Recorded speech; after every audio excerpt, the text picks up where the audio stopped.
Hai guys, jadi kali ini kita akan membahas mengenai apa aja sih ancaman sistem informasi akuntansi dan bagaimana aktivitas pengendalian sistem informasi akuntansi. Oke, yuk kita simak. Sebelum masuk ke materi, kita perkenalan dulu ya. Yang pertama ada Bias Adani, yang kedua ada Intan Putri, dan yang ketiga ada Rohma Sandy.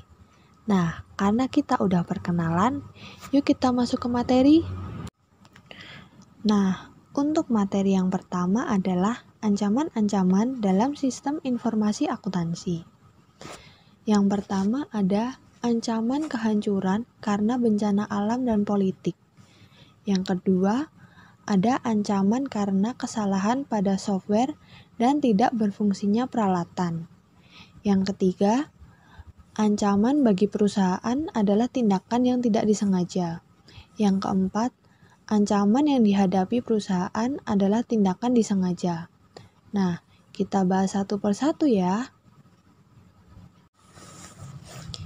Kita bahas yang pertama, yaitu ancaman kehancuran karena bencana alam dan politik. Seperti yang pertama, kebakaran atau panas yang berlebihan. Yang kedua, banjir dan gempa bumi. Yang ketiga, badai angin dan perang. Seperti apa sih contohnya? Contohnya adalah banjir di Chicago, menghancurkan atau membahayakan 400 pusat pengolahan data. Ada juga banjir di Des Moines, Iowa, membakar komputer kota di bawah air 6 kaki. Yang ketiga, ada topan dan gempa bumi yang telah menghancurkan beberapa sistem komputer dan memotong jalur komunikasi. Sistem lain juga dihancurkan oleh puing runtuhan air dari sistem pemancar air dan debu. Nah, seperti itu contohnya. Nah, yang kedua adalah ancaman karena kesalahan pada software dan tidak berfungsinya peralatan, seperti yang pertama, kegagalan hardware. Yang kedua, kesalahan atau terdapat kerusakan pada software, kegagalan sistem operasi, gangguan, dan fluktuasi listrik. Yang ketiga, kesalahan pengiriman data yang tidak terdeteksi. Contohnya, di Facebook, sistem otomatis untuk memverifikasi kesalahan nilai konfigurasi bisa menjadi bumerang, membuat setiap klien mencoba untuk mencocokkan data yang akurat jika dirasa tidak valid. Sejak pencocokan yang terlibat dalam melakukan verifikasi sekumpulan database, klaster tersebut segera diselimuti oleh ratusan atau ribuan pertanyaan dalam 1 detik. Benturan yang dihasilkan membuat sistem Facebook menjadi offline untuk 2,5 jam. Yang ketiga adalah ancaman bagi perusahaan adalah tindakan yang tidak disengaja, seperti 1. Kecelakaan yang disebabkan kecerobohan manusia. Yang kedua, kesalahan tidak disengaja karena teledor. Yang ketiga, kehilangan atau salah meletakkan. Yang keempat, kesalahan logika. Contoh ancaman dari tindakan yang tidak disengaja adalah pemrograman bank salah menghitung bunga untuk setiap bulan menggunakan 31 hari sebelum kesalahan ditemukan. Lebih dari $100.000 kelebihan bunga dibayarkan. Nah, itu adalah contoh tindakan yang tidak disengaja. Yang keempat ada ancaman yang dihadapi perusahaan adalah tindakan disengaja, seperti yang pertama sabotase, yang kedua penipuan komputer, dan yang ketiga penggelapan.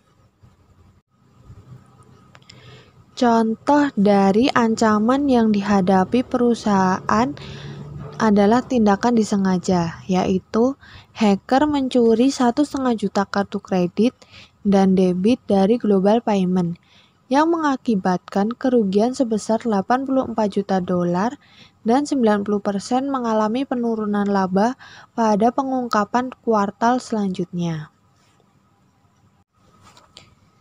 Meningkatnya ancaman pada sistem informasi akuntansi. Peningkatan ancaman tersebut terjadi karena sistem klien atau server mendistribusikan data ke banyak pemakai. Itu sebabnya sistem tersebut lebih sulit dikendalikan daripada sistem komputer utama yang terpusat, dan informasi tersebut tersedia bagi para pekerja yang tidak baik. WAN memberikan pelanggan dan pemasok akses ke sistem dan data mereka satu sama lain, yang menimbulkan kekhawatiran dalam hal kerahasiaan. Nah, untuk materi selanjutnya ada aktivitas pengendalian. Jadi, apa sih tujuan dari aktivitas pengendalian? Aktivitas pengendalian bertujuan untuk mengarahkan karyawan agar karyawan dapat bertindak sesuai dengan arahan manajer. Ada dua aktivitas yang terkait. Yang pertama, ada aktivitas yang terkait dengan pelaporan keuangan, dan yang kedua, ada aktivitas yang terkait dengan pemrosesan informasi. Yang pertama, aktivitas yang terkait dengan pelaporan keuangan meliputi A. Perancangan dokumen yang baik dan penggunaan dokumen bernomor urut tercetak. B. Pemisahan tugas. C. Otorisasi atas transaksi. D. Pengamanan yang memadai. E. Cek independen atas kinerja rekan sekerja. F. Penilaian atau valuation atas jumlah yang mesti dicatat yang tepat. Yang kedua adalah aktivitas yang terkait dengan pemrosesan informasi, meliputi pengendalian umum dan pengendalian aplikasi. Aktivitas ini membantu memastikan reliabilitas dan integritas sistem informasi yang memproses informasi keuangan maupun informasi non-keuangan. Selanjutnya ada penilaian risiko dan respon risiko. Risiko bawaan atau inherent risk adalah kelemahan dari sebuah penetapan akun atau transaksi pada masalah pengendalian yang signifikan tanpa adanya pengendalian internal.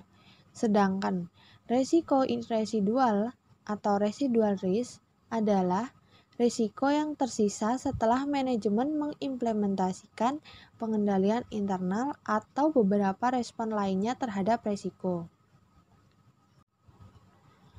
Ada beberapa cara manajemen merespon risiko. Yang pertama, memperkirakan kemungkinan dan dampak. Yang kedua, mengidentifikasi pengendalian. Yang ketiga, memperkirakan biaya dan manfaat. Yang keempat, menentukan efektivitas biaya atau manfaat.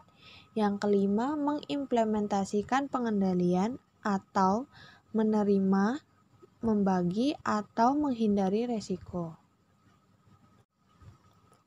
Secara umum, prosedur-prosedur pengendalian termasuk dalam satu dari 5 kategori tersebut. Yang pertama, otoritas transaksi dan kegiatan yang memadai. Yang kedua, pemisahan tugas. Yang ketiga, desain dan penggunaan dokumen serta catatan yang memadai. 4. Penjagaan aset dan catatan yang memadai. 5. Pemeriksaan independen atas kinerja. Pengendalian dalam sistem informasi akuntansi terkait dengan pengendalian internal. Pengendalian internal adalah rencana organisasi dan metode bisnis yang dipergunakan untuk menjaga aset, memberikan informasi yang akurat dan andal, mendorong dan memperbaiki efisiensi jalannya organisasi, serta mendorong kesesuaian dengan kebijakan yang telah ditetapkan. Klasifikasi pengendalian internal meliputi pengendalian untuk pencegahan, pengendalian untuk pemeriksaan, dan pengendalian korektif, pengendalian umum dan pengendalian aplikasi. pengendalian administrasi, dan pengendalian akuntansi, pengendalian input, proses, dan output. Untuk pengendalian internal sendiri, seringkali dipisahkan dalam dua kategori. Yang pertama ada pengendalian umum atau general control, pengendalian yang didesain untuk memastikan sistem informasi organisasi serta pengendalian lingkungan stabil dan dikelola dengan baik. Contoh, keamanan, infrastruktur TI, dan pengendalian pembelian perangkat lunak, pengembangan, dan pemeliharaan. Yang kedua, pengendalian aplikasi atau application control. Pengendalian yang mencegah, mendeteksi, dan mengoreksi kesalahan transaksi dan penipuan dalam program aplikasi. Contoh, ketetapan, kelengkapan, validitas, serta otorisasi data yang didapat, dimasukkan, diproses, disimpan, ditransmisikan ke sistem lain, dan dilaporkan. Lingkungan pengendalian. Lingkungan internal atau internal environment adalah budaya perusahaan yang merupakan fondasi dari seluruh elemen ERM lainnya karena ini mempengaruhi cara organisasi menetapkan strategi dan tujuannya, membuat struktur aktivitas bisnis, dan mengidentifikasi, menilai, serta merespon risiko. Sebuah lingkungan internal mencakup komitmen atas integritas dan nilai-nilai etika, filosofi pihak manajemen dan gaya beroperasi, struktur organisasional, badan audit dewan komisaris, metode untuk memberikan otoritas dan tanggung jawab, kebijakan dan praktik-praktik dalam sumber daya manusia. Dan yang terakhir adalah pengaruh-pengaruh eksternal. Sekian materi yang bisa kami sampaikan. Mohon maaf apabila ada kesalahan dan terima kasih telah menonton video ini dari awal hingga akhir. Semoga bermanfaat ya.